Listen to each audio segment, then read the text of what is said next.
Good morning. Good morning. Quick recap of the game. I think it's fair to say we just didn't do our part, especially when, we pride ourselves on playing good complementary football and winning the field position battle. And, quite frankly, we lost in both. And so that was kind of how the game really went. As you look at it, we live in the world of a very momentous type of phase of where big plays really can swing the emotions of a game, especially when you're on the road. You can look at it where you can hit a 65-yard punt and they return it for 20 yards, which results in a 45-yard net, or you can hit a ball that's 48 yards and they return it for 3 yards, and you get the same exact result of a 45-yard net, but you get two different type of plays. And so that's kind of the world that we live in. The focus this week is getting back to the basics, really locking in on daily deposits into the fundamental bank as the season starts to progress, and you kind of get lost in the shuffle of just the basics, the fundamentals and the techniques, and that's just what we got to get back to this week. Unbelievable job of what Detroit did, though. Hats off to them. They're on a roll, and maybe we'll see them again later on down the line. But right now, it's important that we just kind of focus and lock in on a short week. We've been doing a great job of having these bounce back type of games on short weeks. Kind of expect the same going forward this week as we get ready for a good Indianapolis Colts team coming off a bye.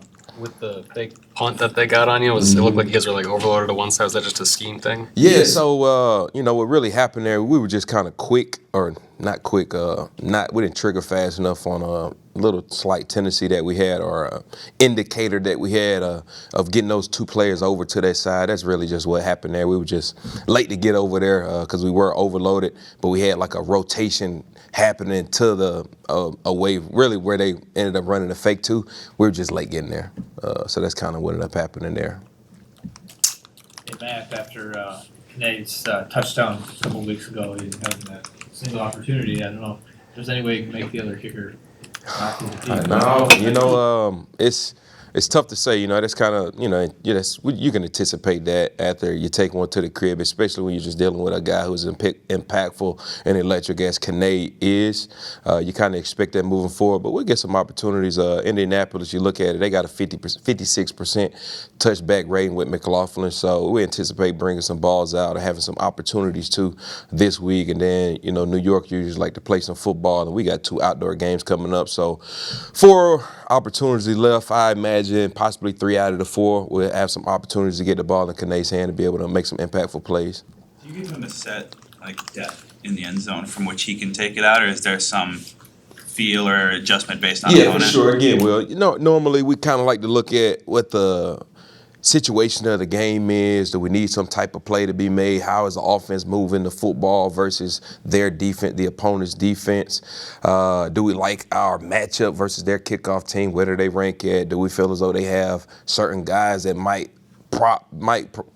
give us some type of problem? And so it's kind of all game based. Who are we up against? Do we like the matchup? But typically, yes, we do give them yard line on where we feel comfortable about bringing the football out. When Wright can kick it as far as he can, is it hard to tell him So again, rookie coordinator, we're dealing with a rookie punter. That was one of those situations where you're facing an elite returner, and so where hang time and direction is going to matter a lot more than how far we actually punt the football.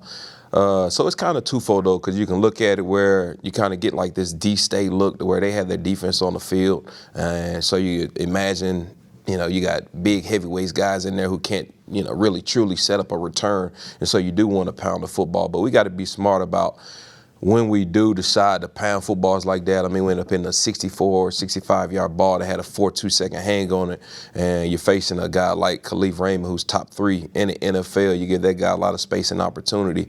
He's going to be able to make some type of play. But again, from a cover standpoint, we just lost leverage on it. If 1 or 2 guys keep leverage on the football right there, that's a 64-yard bomb that turns into, 10 to 15-yard return. And, we'll be having a different conversation today. Because this is your first year, are you aware of other coordinators' tendencies and what they do? And I mean, you've been in it for a while. Yeah, for sure. You look at it. I mean, dating back to when Phil was in Philly. I faced him when I was in Dallas twice a year. I faced him when I was out in LA twice actually, and so I'm very familiar with how he works, how he operates, and we just kind of late on the rotation right there, backed up situation. We're talking about a team who's facing basically every single week is a playoff type of game for them, and so going into it, I had a good idea that they would look to try to steal a possession right there. Would I think it'd be on a 4th and 8 on their own 26-yard line? Maybe so. Probably not. But again, we just kind of was late on the rotation, getting over there, and ended up being a huge, momentous type of play for them where we give up the big return, and then you get the fake punt happening. I mean, you can kind of say 14 points was kind of huge from a field position type of battle, and momentous type plays ended up happening on us right there.